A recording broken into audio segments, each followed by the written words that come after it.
میشکنه. این یه واقعیت فیزیکیه ها. طرف میگه قلبم شکست، ما میگیم ای قلب ماهیچه است. یعنی چه قلبم شکست؟ قلب نمیشکنه که. چرا قلب میشکنه؟ قلب واقعا میشکنه. قلب واقعا سیاه میشه، قسی میشه، قسی القلب میشه انسان واقعا. نکته مهم چیه اینجا؟ نکته مهم اینجا اینه که تاثیرگذارترین بخش وجود شما، امضای تشعشعاتی شما از قلب شما ساطع میشه، از قلب شما ساطع میشه. و این قلب برای اینکه بتونه با تمام پتانسیل کار کنه، گیر و گرفتی نباید داشته باشه. گره نباید داشته. این باز باید باشه. اگه برای همه جا هست ولی اسم یه نفر که میاد این بسته میشه، یه اشکالی اینجاست. این اشکال داره الان. یه گیر و گرفتی اینجا هست، یه گرهی هست، اشکالی هست.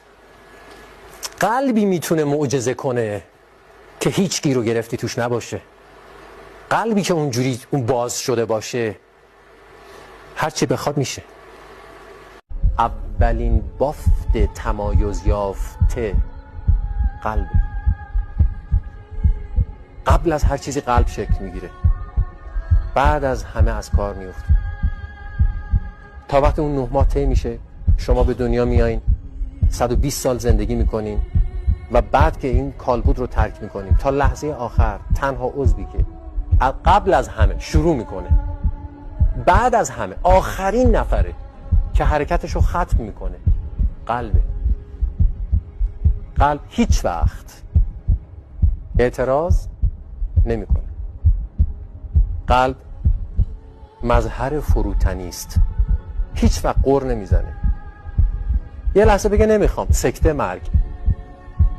یه لحظه اعتراض کن، تموم ماجرا.